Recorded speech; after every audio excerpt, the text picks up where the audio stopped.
හැමෝටම LED Help Educational YouTube channel එකට අදත් ඔයාලව සාදරයෙන් පිළිගන්නවා. ඉතින් අද ඉඳන් අපි පටන් ගන්න යන්නේ machine learning වලට අදාළ අපේ වීඩියෝ සීරීස් එක. මේ තමයි ඒකේ අපේ පළවෙනි වීඩියෝ එක. එතකොට මේ වීඩියෝ එකේදී අපි කතා කරන්න යන්නේ optimization කියන topic එක. හොඳයි. අපි දැන් බලමු මේ optimization කියන්නේ මොකක්ද කියලා. optimization කියන්නේ ඇත්තටම යම්කිසි දෙයක් මැක්සිමයිස් කරද්දී එහෙම නැත්නම් මිනිමයිස් කරද්දී අපි යූස් කරන මැතමැටිකල් ටෙක්නික් එකක්. හරිද? මේ මම මොකද කිව්වේ කියලා ඔයාලට ඉස්සරහට යනකොට තේරෙයි. ඇත්තටම මැෂින් ලර්නින් කියන්නේ මේ ඔප්ටිමයිසේෂන් වල එක ඇප්ලිකේෂන් එකක්. ඔප්ටිමයිසේෂන් කියන්නේ මැෂින් ලර්නින් වල ඇප්ලිකේෂන් එකක් නෙමෙයි. මැෂින් ලර්නින් කියන්නේ ඔප්ටිමයිසේෂන් වල ඇප්ලිකේෂන් එකක්. හොඳයි. එතකොට මේ ඔප්ටිමයිස් කරනවා කියන එකේ සිංහල තේරුම තමයි ප්‍රශස්තිකරණය කරනවා කියන එක. හරි. දැන් මේ ප්‍රශස්තිකරණය කරනවා කියන එක තේරුණෙත් නෑනේ. එතකොට ප්‍රශස්තිකරණය කරනවා කියන්නේ වඩාත්ම යහපත් දේ තෝරගන්නවා කියන එක. මම මෙහෙම ගන්නම්.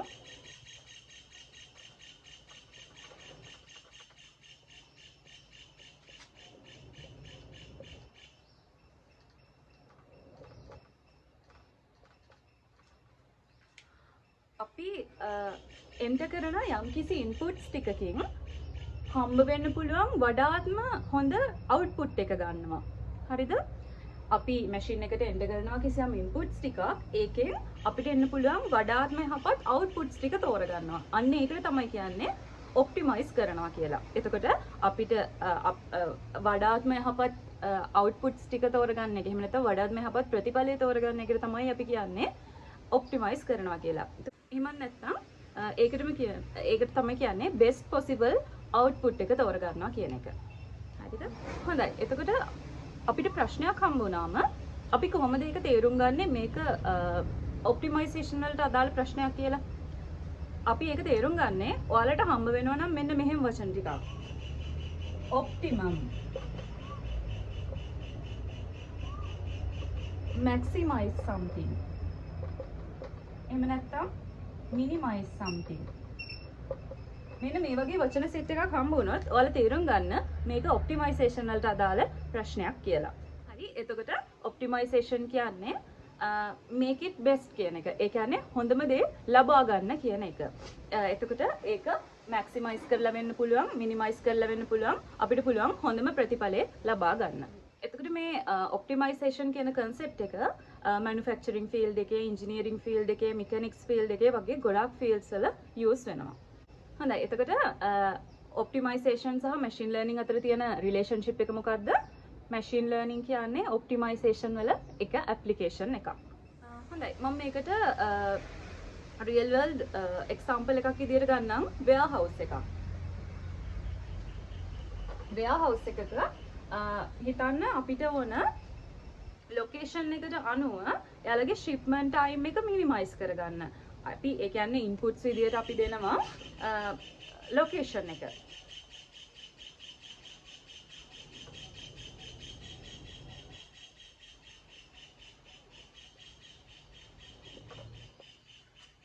ඊට පස්සේ මෙයාව ඔප්ටිමයිස් කරලා අපි ගන්නවා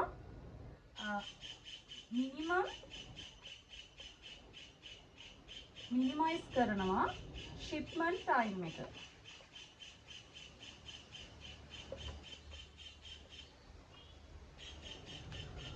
හරිද? එතකොට අපි warehouse location එක විවිධ location දීලා ඒකට ඒවට අදාළ outputs ගන්නවා shipment time එකට අදාළව. ඊට පස්සේ අපි ඒ අතරින් තෝරගන්නවා මොකද්ද best possible outcome එක කියලා. මම තව උදාහරණයක් ගන්නම් bridge construction වලට අදාළව.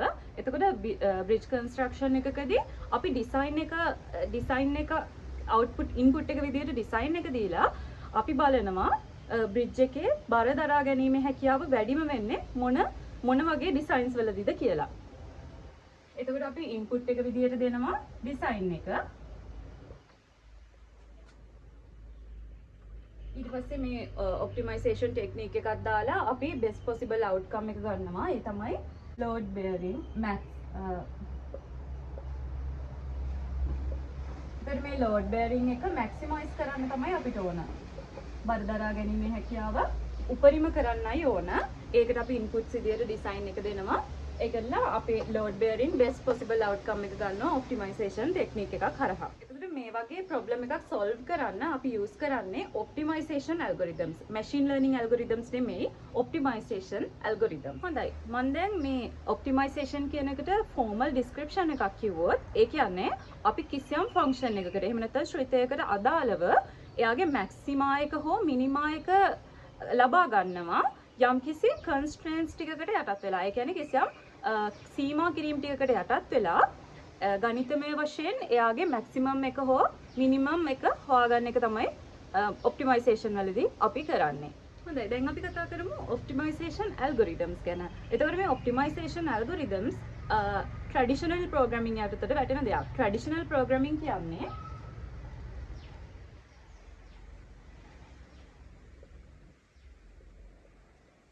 අපි කම්පියුටර් එකට ඉන්සර්ට් කරනවා data සහ ඒ data process කරන්න අවශ්‍ය කරන program එක.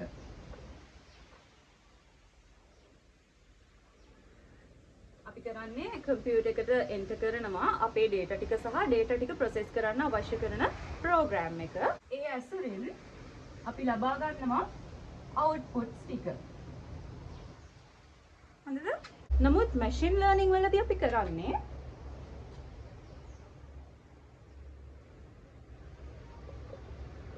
කම්පියුටර් එකට එන්ටර් කරනවා data ටික සහ input data ටික සහ අපිට ලැබෙන්න අවශ්‍ය outputs ටික.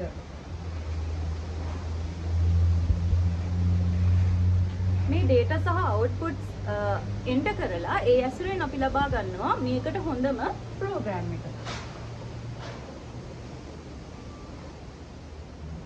මේ data process කරන්න අවශ්‍ය හොඳම program එක අපි ලබා ගන්නවා data inputs ටික සහ outputs ටික දීලා. ඒක තමයි machine learning වලදී වෙන්නේ. එතකොට traditional programming එතකොට optimization algorithm එකක් කියන්නේ traditional programming යටතට වැටෙන දෙයක්. ඒ වගේම තමයි මේ optimization algorithm එකක් කියන්නේ අපේ optimization problem එකක් විසඳ ගන්න අපි use කරන step set එකක්. හොඳයි. එතකොට මේ ඔප්ටිමයිසේෂන් ගැන කතා කරද්දී අපි ළඟ කිසියම් වචන සෙට් එකක් තියෙන්න ඕන. ඒකට අපි ඒක අඳුර ගන්න අපිට උදව් වෙන වචන සෙට් එකක් තියෙනවා. ඒ තමයි ඔප්ටිමයිසේෂන් vocabulary කියන්නේ. එතකොට ඒකේ පළවෙනි වචනේ තමයි පළවෙනි කෙනා තමයි ඔප්ටිමයිසේෂන්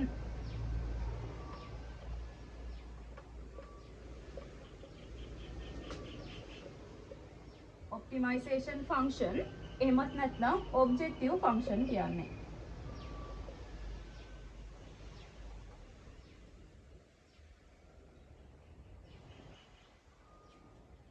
optimization function එහෙමත් නැත්නම් objective function. එතකොට මොකද්ද මේ optimization function කියන්නේ?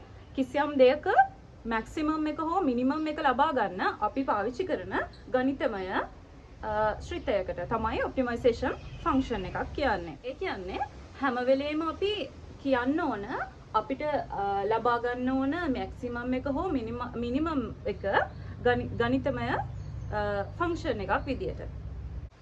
ඒ කියන්නේ හැම වෙලේම අපි කියන්න ඕන අපිට මැක්සිමයිස් කරගන්න හෝ මිනිමයිස් කරගන්න ඕන දේ ෆන්ක්ෂන් එකක් විදියට අපි කියවෙන්න ඕන පැරාමීටර් සෙට් එකක් යූස් කරලා. එතකොට දෙවනි වචනේ අපිට අවශ්‍ය වෙන්නේ ඒ තමයි පැරාමීටර්ස්.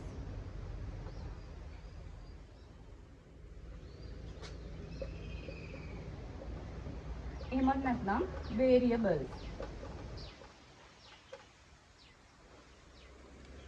අපි යූස් කරන්න ඕන මේ ෆන්ක්ෂන් එක හදාගන්න පැරාමීටර් සෙට් එකක් එහෙම නැත්නම් variables සෙට් එකක්. එතකොට ඒ අදාළ ෆන්ක්ෂන් එකේ තියෙන variables ටික එහෙම නැත්නම් පැරාමීටර්ස් ටික එහෙට මෙහෙට ඇඩ්ජස්ට් කරලා තමයි අපි එයාගේ මැක්සිමම් එක හෝ මිනිමම් එක හොයාගන්නේ. ඊට පස්සේ අපි දැනගෙන ඉන්න ඕන තුන්වෙනි වචනේ තමයි constraints කියන්නේ.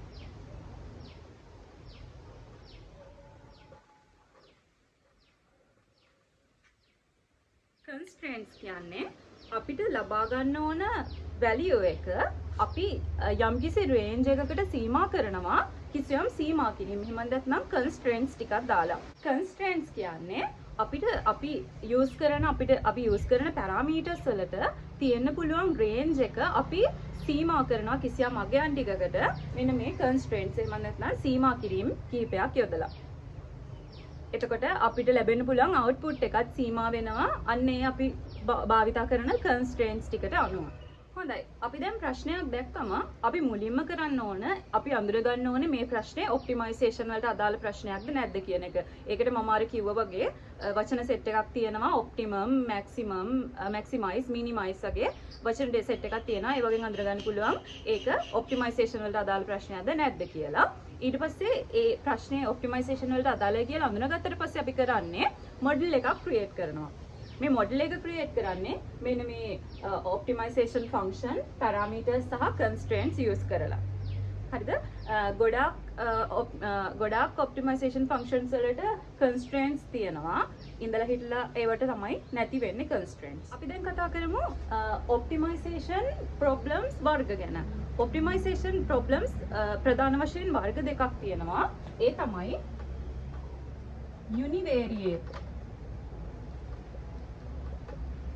univariate optimization සහ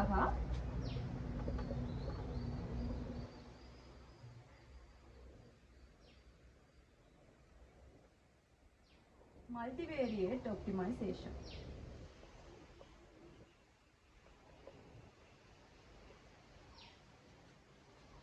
එතකොට මේ යුනිවේරියට් ඔප්ටිමයිසේෂන් කියන්නේ මොකද්ද? මේ ඔප්ටිමයිසේෂන් ෆන්ක්ෂන් එකට අපි යූස් කරන්නේ එක වේරියබල් එකක් විතරයි. එහෙම නැත්නම් එක පැරාමීටර් එකක් විතරයි. ඒතර මල්ටිවේරියට් ඔප්ටිමයිසේෂන් වලදී අපි එකකට වඩා වැඩි වේරියබල්ස් ගානක් නැත්නම් පැරාමීටර්ස් ගානක් යූස් කරනවා. හොඳයි. ඊළඟට අපි සැලකුවොත් එහෙම වේරියබල්ස් මේ වේරියබල්ස් වර්ග තුනක් තියෙනවා.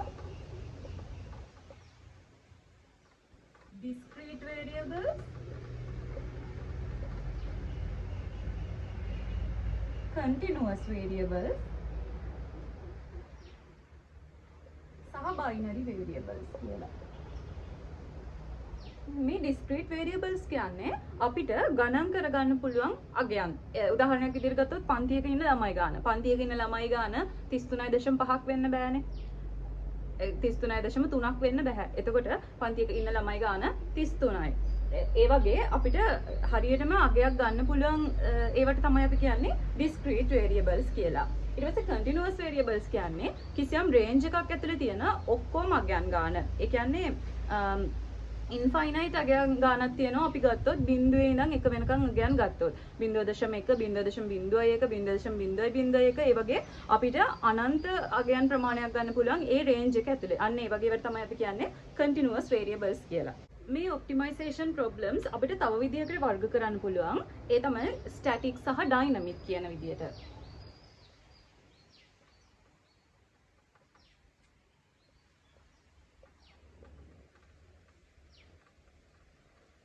මේ ස්ටැටික් ඔප්ටිමයිසේෂන් ප්‍රොබ්ලම්ස් වලදී අපේ ඔප්ටිමයිසේෂන් ඇල්ගොරිතම් එක කාලයත් එක්ක වෙනස් වෙන්නේ නැහැ. ඒක කාලයත් එක්ක වෙනස් වෙන්නේ නැහැ. එයා ස්ටැටික්. නමුත් ඩයිනමික් වලදී අපි එක එක ඇඩ්ජස්ට්මන්ට්ස් කරනකොට අපේ ඔප්ටිමයිසේෂන් ඇල්ගොරිතම් එක වෙනස් වෙනවා කාලෙන් කාලෙට. ඒකට තමයි ඩයිනමික් කියන්නේ. මේ ඔප්ටිමයිසේෂන් ප්‍රොබ්ලම්ස් අපිට තව විදිහකට වර්ග කරන්න පුළුවන් ඩිටර්මිනිස්ටික් සහ ස්ටොකාස්ටික් කියලා.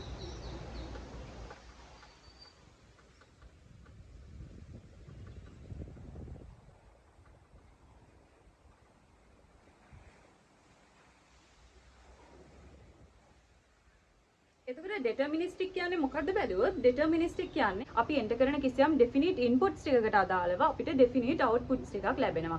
ඒකට තමයි ඩෙටර්මිනිස්ටික් කියන්නේ. නමුත් ස්ටොකාස්ටික් වලට ගියාම ස්ටොකාස්ටික් වලදී වෙන්නේ කිසියම් probability අපි එන්ටර් කරන ඉන්පුට්ස් වලට අදාළව කිසියම් probability එකකට අදාළව අවුට්පුට්ස් ලැබෙන එක තමයි ස්ටොකාස්ටික් වලදී වෙන්නේ. ඊළඟට අපි බැලුවොත් ඔප්ටිමයිසේෂන් ෆන්ක්ෂන්ස් ගැන. මේ ඔප්ටිමයිසේෂන් ෆන්ක්ෂන්ස් වර්ගීකරණය කරන්න පුළුවන් අපිට ලීනියර් සහ නන් ලීනියර් කියලා.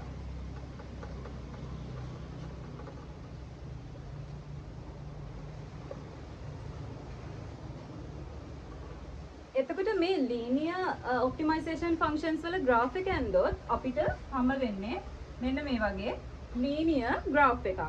එතකොට නන් ලීනියර් ඒ වගේ අපි graph එක ගත්තොත් අපිට හම්බ වෙන්නේ මෙන්න මේ වගේ ලීනියර් නොවන නන් ලීනියර් graphs තමයි මේ වගේ හම්බ වෙන්නේ. ඒ වගේම මේ ඔප්ටිමයිසේෂන් ෆන්ක්ෂන්ස් අපිට තව විදිහකට වර්ගීකරණය කරන්න පුළුවන් unconstrained functions සහ constrained functions කියලා.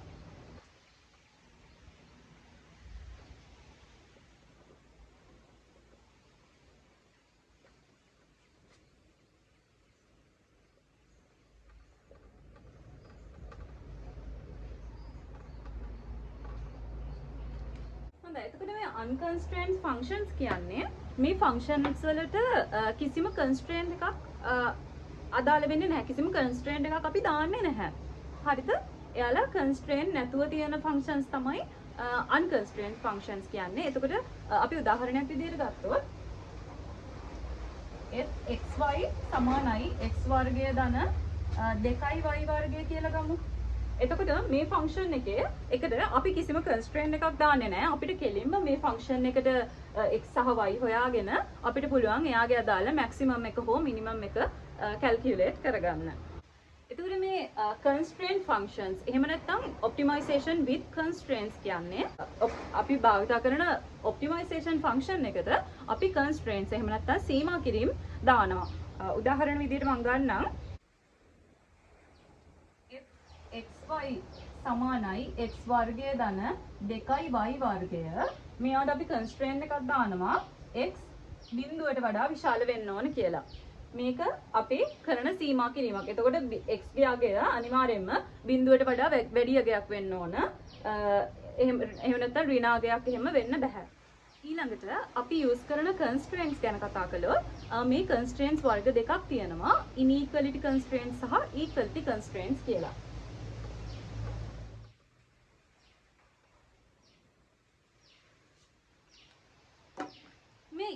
මේ inequality constraints කියන්නේ මොනවද කියලා බැලුවොත් උදාහරණයක් විදිහට මම මෙහෙම ගන්නම්. මේක ගමු අපි a b කියලා දිගයි පළලයි. එතකොට a ගුණ කිරීම b කුඩයි හෝ සමානයි 5. මෙන්න මේ කියන්නේ inequality function එකක්. ඒ කියන්නේ හරියටම equal කරපු function එකක් නෙමෙයි. මේ හරියටම equal කරපු function එකක් නෙමෙයි. ඒක කුඩයි හෝ සමානයි වෙන්න පුළුවන්. නමුත් equality function එකක් ගත්තොත් a ධන b සමානයි 10. මේකක් තමයි අපි equality constraint එකක් කියන්නේ. මේක inequality constraint එකක්, මේක equality constraint එකක්. හොඳයි. අපි දැන් කතා කරමු optimization algorithms ගැන. මේ optimization algorithms වර්ග දෙකක් තියෙනවා. ඒ තමයි gradient based algorithms සහ gradient free algorithms කියලා.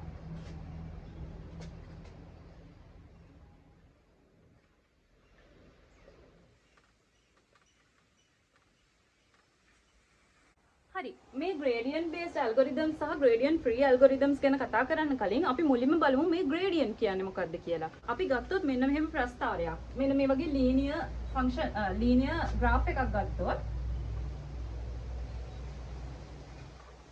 මේ linear graph එකේ අපි ඕනම point අපි මෙයාගේ මෙන්න මේ slope එක හොයාගත්තොත්. ඒ කියන්නේ මෙන්න මේ අගය මෙන්න මේ අගය හොයාගත්තොත් අන්න ඒකට තමයි අපි gradient එක එහෙම නැත්නම් slope එක කියලා කියන්නේ. එතකොට මේ අගය අපිට හොයාගන්න පුළුවන් මේ පැත්ත x මේ පැත්ත y. අපි ගමු මෙතන අගය x1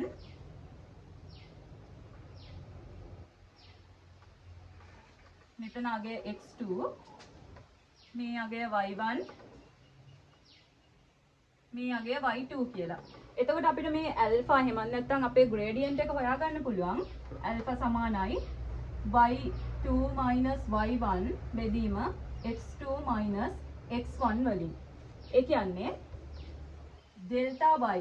ඒ කියන්නේ y අගයන් දෙක අතර පරතරය බෙදීම delta x. x අගයන් දෙක අතර පරතරයෙන් අපිට හොයාගන්න පුළුවන් මෙයාගේ gradient එක linear graph එකකදී නම්. දැන් අපි බලමු non linear graph එකකදී නම් අපි කොහොමද අපේ gradient එක හොයාගන්නේ කියලා. අපි ගමු මේ වගේ ප්‍රස්ථාරයක්. එතකොට මේ වගේ ප්‍රස්ථාරයකදී අපිට gradient එකට එක හරියටම එක අගයක් ගන්න බෑ. මොකද මෙන්න මේ ප්‍රස්ථාරයේ තනින් තැනට gradient එක වෙනස් වෙනවා. එතකොට අපි කරන්නේ එක point එකක් select කරගෙන ඒ point එකට අදාළව gradient එක හොයාගන්න එක තමයි අපි කරන්නේ. මේක θ කියලා ගන්නම්. එතකොට මෙතන θ අපිට හොයාගන්න පුළුවන් y2 y1 බෙදීම x2 x1 කියන සමීකරණයෙන්. නමුත් මේ point එකේ විතරයි. මේකට එන අගය නෙමෙයි මේ point එකට යනකොට තියෙන්නේ. මේ ප්‍රස්ථාරයේ තනින් තැනට එයාගේ gradient එක වෙනස් වෙනවා. එතකොට මොකද්ද මේ gradient based algorithms කියන්නේ? අපි ප්‍රස්ථාරයේ gradient එක මත පදනම් වෙලා අපේ minimum එක හෝ maximum එක හොයාගන්න functions වලට තමයි කියන්නේ algorithms වලට තමයි කියන්නේ gradient based algorithms කියලා. උදාහරණයක් විදිහට මේ ප්‍රස්ථාරය ගන්නම් මම.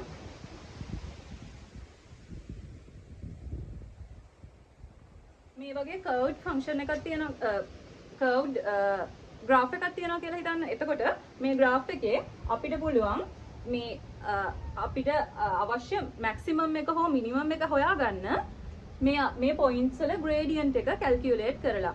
එතකොට මේ point එකේ gradient එක calculate කරොත් ඒකෙන් අපිට හොයාගන්න පුළුවන් මේ graph එකේ minimum value එක තියෙන්නේ මෙතන කියලා. එහෙම නැත්නම් maximum value එක තියෙන්නේ මෙතන කියලා. අන්න ඒ වගේ අපිට පුළුවන් gradient based algorithms use කරලා අපිට අවශ්‍ය minimum value එක හෝ maximum value එක හොයාගන්න. හරි. අපි දැන් යමු optimize කරන්න. මම graph එකක් ගන්නම් මේ විදිහට.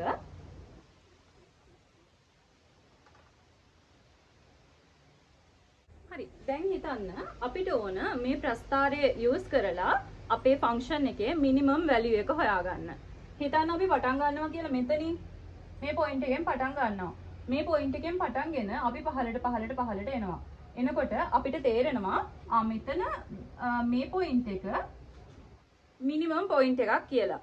නමුත් මුළු ප්‍රස්ථාරය පුරාම ගිහිල්ලා බැලුවොත් අපිට පේනවා මේක නෙමෙයි minimum point එක. මේක තමයි අපිට තියෙන වඩාත්ම අඩු වගේ හරිම minimum එක කියලා. එතකොට මෙන්න මේ තැනට අපි කියනවා global minima කියලා.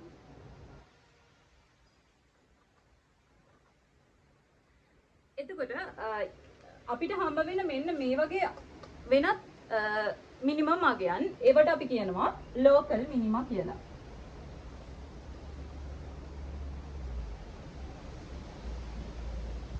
මේ අපි අපේ starting point එක අනුව මේ minimum points අපිට හොයාගන්න පුළුවන් local minimum points සහ global minimum points විදියට. මෙන්න මේ global minima එකක් සහ local minima එකක් තියෙන එක මේ gradient based algorithms වල තියෙන එක අවාසියක්. එහෙම නැත්නම් drawback එකක්.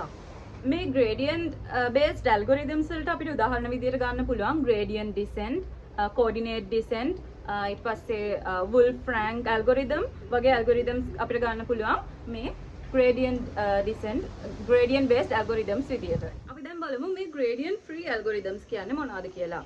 මම ප්‍රස්ථාරයක් ගන්නම් ඒකට මේ විදියට. මේ ප්‍රස්ථාරය දිහා බැලුවොත් ඔයාලට පේනවා මේ ප්‍රස්ථාරයේ මුල හරිය discrete values තමයි තියෙන්නේ. ඊට පස්සේ මෙතන බැලුවොත් මෙතන discontinuous. ඒ කියන්නේ අපේ ප්‍රස්ථාරය කැඩිලා දෙකට වෙන් වෙලා discontinuous. මේ හරිය බැලුවොත් ඒ හරිය ප්‍රස්ථාරය ගොඩක් noisy. එතකොට මෙන්න මේ වගේ ගොඩක් complex optimization function එකක් තියෙන වෙලාවට අපිට බෑ gradient based algorithms use කරන්න. ඒ වගේ වෙලාවට තමයි අපි මේ gradient free algorithms use කරන්නේ. දැන් gradient based algorithms ගත්තාම අපිට gradient based algorithms වලදී අපේ output එක ගැන අපිට ලොකු කියන්නේ අපිට යම්කිසි guarantee එකක් තියෙනවා මෙයාගෙන් optimum solution එක අපිට හම්බ වෙයි කියලා. නමුත් මේ gradient free algorithms වලදී අපිට එහෙම sure කරන්න බෑ, guarantee කරන්න බෑ අපිට optimum solution එක හම්බ වෙයි කියලා. හරිද? එතකොට මේ gradient free algorithms වල drawback එක තමයි ඒක. optimum solution එක guarantee කරන්න බැරි වුණාට අපිට කියන්න පුළුවන් good enough solution එකක් හම්බ වෙනවා කියලා මේකෙදී. දැන් අපි optimization algorithms වල එක වර්ගීකරණයක් ගැන කතා කළා. අපි තව වර්ගීකරණයක් බලමු. මේ optimization solutions වර්ග කරන්න පුළුවන් අපිට single objective සහ multi objective කියලා.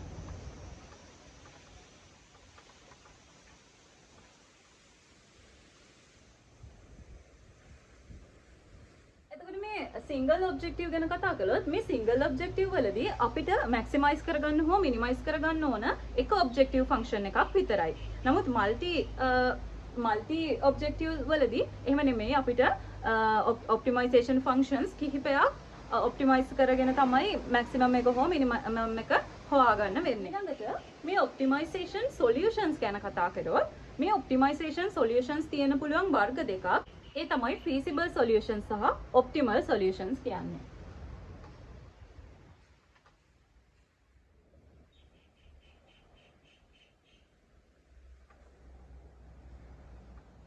එතකොට මේ feasible solutions කියන්නේ මොනවද කියලා බැලුවොත් feasible solutions කියන්නේ අපි මේ function එකට අදාළව දීලා තියෙන constraints ඔක්කොම සම්පූර්ණ කරන solutions වලට තමයි ඒ constraints ඔක්කොටම අදාළව හම්බ වෙන හොඳම solution එක දෙන්න පුළුවන් ඒවට තමයි අපි කියන්නේ feasible solutions කියලා. නමුත් optimal solutions කියන්නේ ඒකෙදි අපිට පුළුවන් largest objective value එක මේ maximum එක වෙන්න පුළුවන් එක minimum එක වෙන්න පුළුවන් largest objective value එකත් එක්ක එන solution එකට තමයි අපි කියන්නේ optimal solutions කියලා. එතකොට මේ feasible solutions දෙන algorithms වලට අපිට ගන්න පුළුවන් එක linear programming.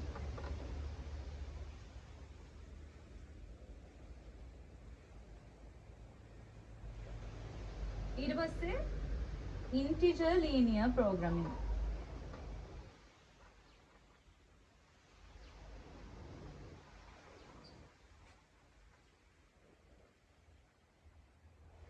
ඊට පස්සේ non linear programming. ඒ වගේ ඒවා මේකට උදාහරණ විදියට ගන්න පුළුවන්. එතකොට optimal solutions වලට ගන්න පුළුවන් අපිට dynamic programming. ඇත්තටම මේ dynamic programming feasible solutions වලටත් ගන්න පුළුවන්. අපි ඒක ගැන ඉස්සරහට කතා කරමු.